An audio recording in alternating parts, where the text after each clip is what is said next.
अखिल समेत 5 केंद्रीय मंत्री कार्यक्रम में हुए शामिल। पीएम मोदी ने कहा, छत्तीसगढ़ की विकास यात्रा में आज का दिन बहुत महत्वपूर्ण। छत्तीसगढ़ में विधानसभा चुनाव को लेकर पीएम नरेंद्र मोदी का शंखनाद। विजय संकल्प रैली से भरी कांग्रेस के खिलाफ हुंकार। पीएम ने कहा, छत्तीसगढ़ कांग्रेस के लिए सिर्फ एटीएम। बीजेपी ने 4 राज्यों के चुनावी प्रभारियों का किया ऐलान। राजस्थान में प्रहलाद जोशी, मध्य प्रदेश में भूपेंद्र यादव को चुनाव प्रभारी की दी कमान। तो छत्तीसगढ़ में ओम प्रकाश माथुर और तेलंगाना में प्रकाश जावड़ेकर को मिली जिम्मेदारी। केंद्रीय मंत्री ज्योतिरादित्य सिंधिया को सुप्रीम कोर्ट से राहत। पूर्व मंत्री गोविंद सिंह की याचिका को सुप्रीम कोर्ट ने किया खारिज। सिंधिया पर राज्यसभा के निर्वाचन के दौरान तथ्य छिपाने के लगे थे आरोप। मिशन 2023 को लेकर छत्तीसगढ़ कांग्रेस ने कसी कमर। छत्तीसगढ़ कांग्रेस का 20 विधानसभा क्षेत्रों में बूथ चलो अभियान। बूथ को मजबूत करने कांग्रेस ने बनाई रणनीति। आप देख रहे हैं न्यूज वर्ल्ड, मैं हूं आपके साथ मोहम्मद कमर खान। भारतीय जनता पार्टी ने 4 राज्यों में अपने नए चुनाव प्रभारी और सह प्रभारियों की नियुक्ति का आदेश जारी कर दिया है। राजस्थान की बात करें तो प्रहलाद जोशी को चुनाव प्रभारी बनाया गया है। नितिन पटेल, कुलदीप बिश्नोई को सह चुनाव प्रभारी का जिम्मा दिया है। छत्तीसगढ़ की बात की जाए तो यहां ओम प्रकाश माथुर को चुनाव प्रभारी बनाया गया और डॉक्टर मनसुख मांडविया को सह चुनाव प्रभारी। मध्य प्रदेश में भूपेंद्र यादव को चुनाव का प्रभार दिया गया है और अश्विनी वैष्णव को सह चुनाव प्रभारी बनाया गया है। तेलंगाना को लेकर बात करें तो यहां पर प्रकाश जावड़ेकर को जिम्मेदारी दी गई है। वहीं सुनील बंसल को सह चुनाव प्रभारी बनाया गया है। भाजपा ने राजस्थान और मध्य प्रदेश समेत 4 राज्यों में चुनाव प्रभारियों की घोषणा कर दी है। प्रहलाद जोशी को राजस्थान, केंद्रीय मंत्री भूपेंद्र यादव को मध्य प्रदेश, ओपी माथुर को छत्तीसगढ़ और प्रकाश जावड़ेकर को तेलंगाना का जिम्मा सौंपा है।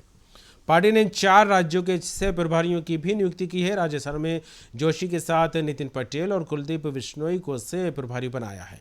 मध्य प्रदेश में रेल मंत्री अश्विनी वैष्णव को सह प्रभारी नियुक्त किया गया है। तो वहीं छत्तीसगढ़ में केंद्रीय स्वास्थ्य मंत्री मनसुख मांडविया को सह प्रभारी का जिम्मा दिया गया है।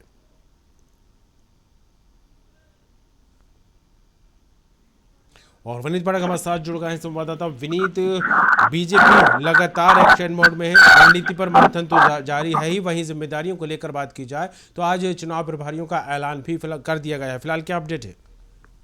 निश्चित तौर पर भारतीय जनता पार्टी लगातार चुनावी मोड पर काम कर रही है और आज भारतीय जनता पार्टी की मध्य प्रदेश को लेकर दिल्ली में एक बड़ी बैठक थी, जिसमें राष्ट्रीय अध्यक्ष जेपी नड्डा की अध्यक्षता में पूरी बैठक की। प्रदेश अध्यक्ष बीडी शर्मा समेत तमाम जो नेता हैं, संतोष और दूसरे नेता हैं, सभी इसमें शामिल हुए और सबसे बड़ा जो निर्णय निकल कर आया बैठक के बाद जो केंद्रीय मंत्री भूपेंद्र यादव, उन्हें भारतीय जनता पार्टी मध्य प्रदेश का चुनाव प्रभारी बनाया गया है। इसके साथ साथ अश्विनी वैष्णव जो केंद्रीय रेल मंत्री हैं, उन्हें मध्य प्रदेश का सह चुनाव प्रभारी बनाया गया है। इसके अलावा 4 राज्यों में और जो चुनाव प्रभारी हैं वो भी नियुक्त किए गए हैं। तो साथ साथ संगठन के तमाम मसलों को लेकर जो बैठक है उसमें चर्चा हुई है। बैठक में प्रदेश अध्यक्ष बीडी शर्मा, संगठन महामंत्री हितानंद शर्मा, प्रदेश प्रभारी मुरलीधर राव, सह प्रभारी पंकजा मुंडे, सांसद रामशंकर कठेरिया शामिल हुए थे और चुनावी तैयारियों को लेकर फीडबैक लिया गया। संगठन के कामकाज, तो पिछले जो काम है, जो अभियान चलाए गए, उनको लेकर के फीडबैक दिया गया। ये भी कहा जा रहा है कि टिकट वितरण को लेकर भी इसमें लंबी चर्चा हुई है और साथ साथ जो हारी हुई सीटें, उसको लेकर के भी चर्चा हुई है।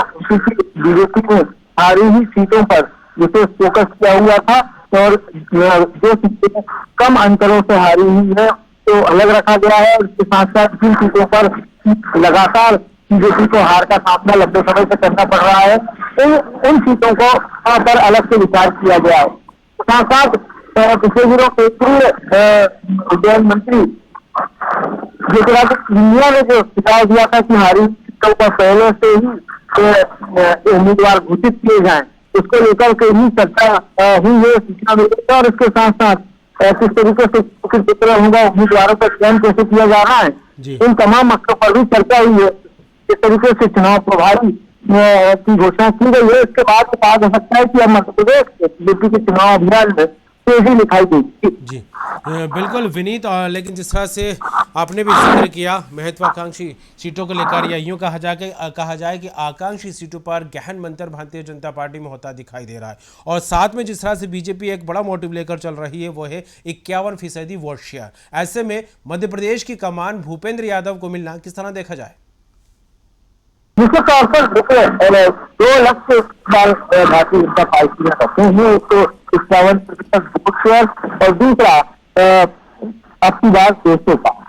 इन दोनों लक्ष्यों को लेकर भारतीय जनता पार्टी लगातार एक्सरसाइज कर रही है, संगठन के अंदर भी और मैदानी स्तर पर भी, दोनों जगह लगातार चिंतन मंथन और इसके साथ साथ एक्शन का दौर भी चल रहा है। एक तरफ मतदान कराया जा रहा है, दूसरी तरफ बैठकों का दौर भी लगातार जारी। तमाम सीटों पर नजर है। तो जिस तरीके से केंद्रीय मंत्री भूपेंद्र यादव को चुनाव की कमान सौंपी गई है, उसका भी निश्चित तौर पर पड़ेगा भूपेंद्र यादव। संगठन के पुराने कार्यकर्ता तो हैं, लेकिन साथ साथ किस तरीके से चुनावी मैनेजमेंट करना है उसमें भी वो काफी माहिर। और यही कारण है कि उन्हें मध्य प्रदेश की कमान सौंपी गई है इस बार। और अभी कुछ देर पहले प्रदेश अध्यक्ष बीडी शर्मा और संगठन महामंत्री ईशानंद शर्मा ने मुलाकात भी की है केंद्रीय मंत्री भूपेंद्र यादव से।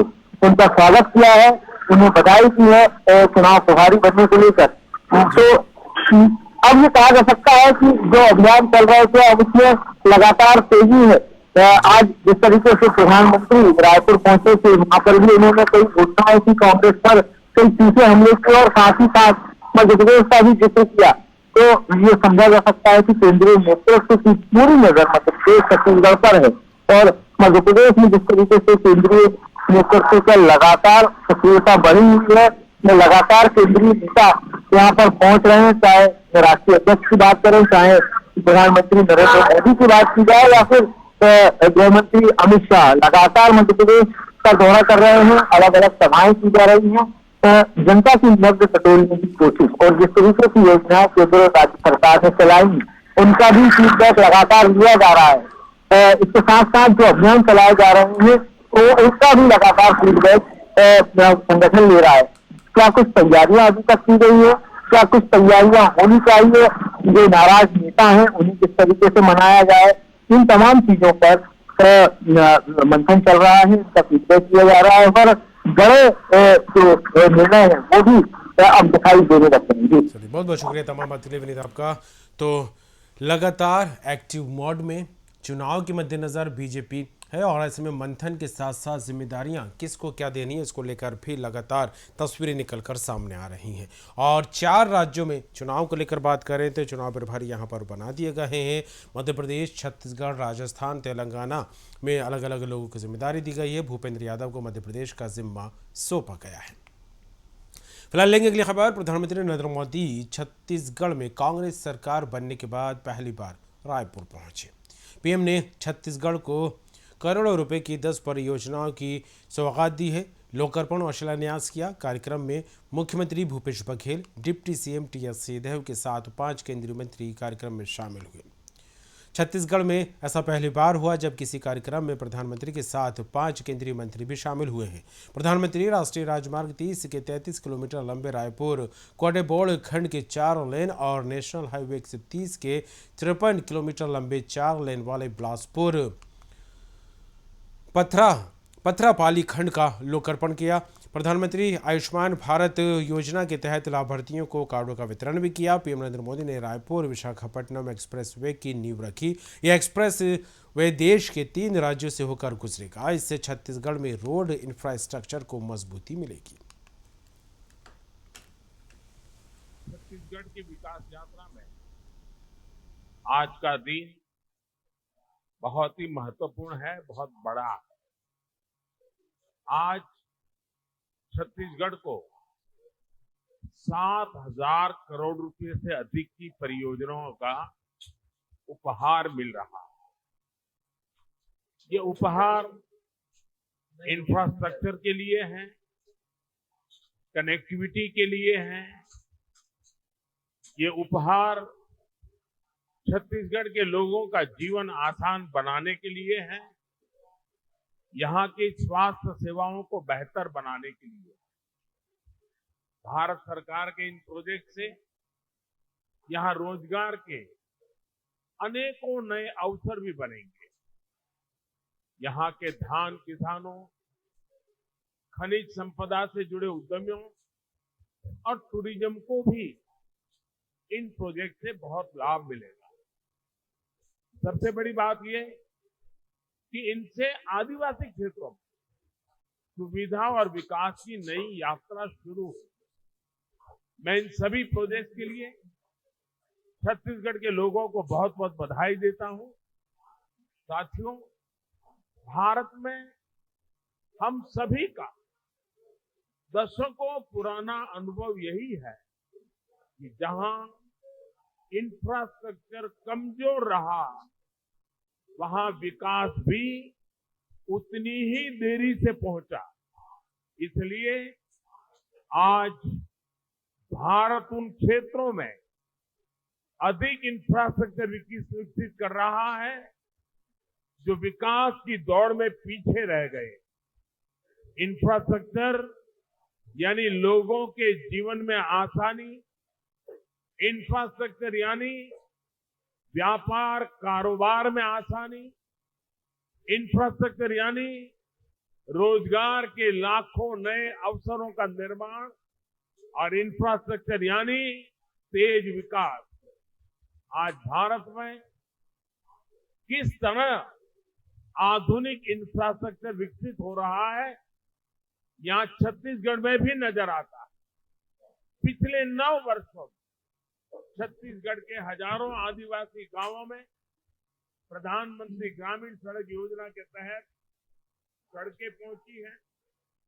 भारत सरकार ने यहां करीब 3,500 किलोमीटर लंबी नेशनल हाईवे की परियोजनाएं स्वीकृत की हैं।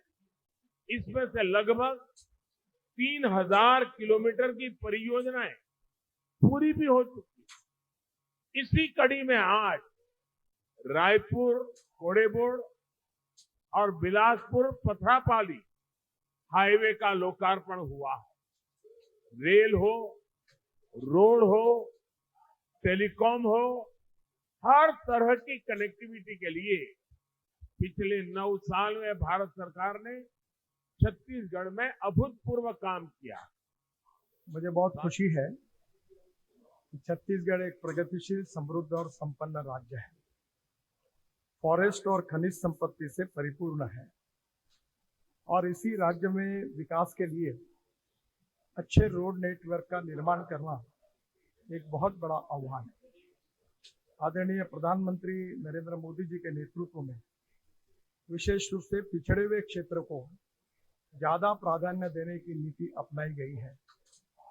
मुझे बहुत खुशी है कि प्रधानमंत्री जी आज रायपुर विशाखापट्टनम इस हाईवे का जो कार्य का शुभारंभ कर रहे हैं वो छत्तीसगढ़ के आकांक्षी जिलों से जाता है। प्रधानमंत्री जी ने जो सामाजिक, आर्थिक और शैक्षणिक दृष्टि से पिछड़े हुए जिले हैं उनके विकास के लिए विशेष ध्यान देकर योजनाएं बनाई हैं और विशेष रूप से बस्तर, बीजापुर, दंतेवाड़ा, कांकेर, कोंडागांव, कोरबा, महासमुंद, नारायणपुर, राजनांदगांव ये सब इकोनॉमिक कॉरिडोर और द्रुतगति महामार्ग से जुड़ने वाले हैं।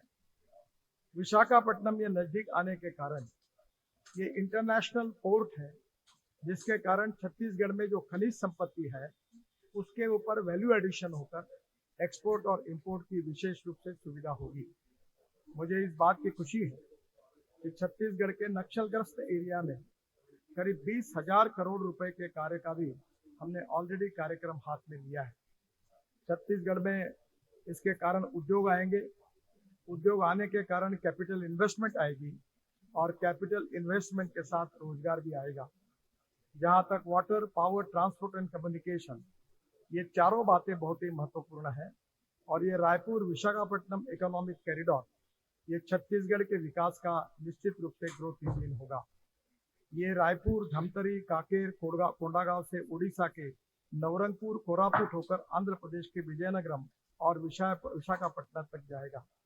इससे रायपुर से विशाखापट्टनम की दूरी 130 किलोमीटर कम हो जाएगी और ये अंतर केवल 4 घंटे में पूरा होगा। छत्तीसगढ़ में अवनपुर से सरगी, वसंतवाही होकर मारंगपुरी तक 4,200 करोड़ की लागत से 125 किलोमीटर के मार्ग का भी आज शुभारंभ हो रहा है। मेरा विश्वास है कि इसके साथ और एक्सप्रेस हाईवे, इकोनॉमिक हाईवे भी बड़े प्रमाण पर हम लोग यहाँ शुरू कर रहे हैं, जिसके कारण पिछड़े हुए क्षेत्र में रोजगार निर्माण होगा, वेल्थ क्रिएट होगी और छत्तीसगढ़ का विकास की गति और बढ़ेगी। हमारे लिए खुशी की बात है कि प्रधानमंत्री जी आज एक दिवसीय दौरे में हमारे छत्तीसगढ़ में आए हैं। छत्तीसगढ़ की धरा में उनका स्वागत है। भगवान राम के ननिहाल और माता कौशल्या की नगरी में आपका हार्दिक अभिनंदन, स्वागत। सभी अतिथियों का मैं स्वागत अभिनंदन करता हूं। प्रधानमंत्री जी से हम लोग अनेक मंचों में मिलते रहे हैं और छत्तीसगढ़ के विकास के बारे में मिलके भी, नीति आयोग में भी, निवास कार्यालय में और कभी पत्राचार के माध्यम से यहाँ के विकास के बारे में हम लोग मांग करते रहे हैं। मैं उन मांगों को और दोहराना नहीं चाहता। आदरणीय केंद्रीय भूतल परिवहन मंत्री गडकरी जी के साथ अनेक बार बैठकें हुई और मुझे खुशी है, हम लोग जितना मांगते हैं उससे ज़्यादा ही दे देते हैं। तो आदरणीय गडकरी जी का भी स्वागत। और केंद्र राज्य के संबंध के आधार पर लगातार हम लोग को मांगते रहेंगे। केंद्र सरकार से जितनी आवश्यकता होती है उसे मांग करते रहते हैं। मैं उन सब को और ज़्यादा न कहते हुए केवल यही कहना चाहूँगा कि छत्तीसगढ़ में लगातार विकास की गति में हम लोग आगे बढ़ रहे हैं। केंद्र से हमेशा अपेक्षा रहेगी कि हमको, क्योंकि हमारा राज्य नवोदित राज्य है, ज़्यादा से ज़्यादा राशि हमको छत्तीसगढ़ को मिले। यही मैं इस अवसर पर कहना चाहता हूँ। पुनः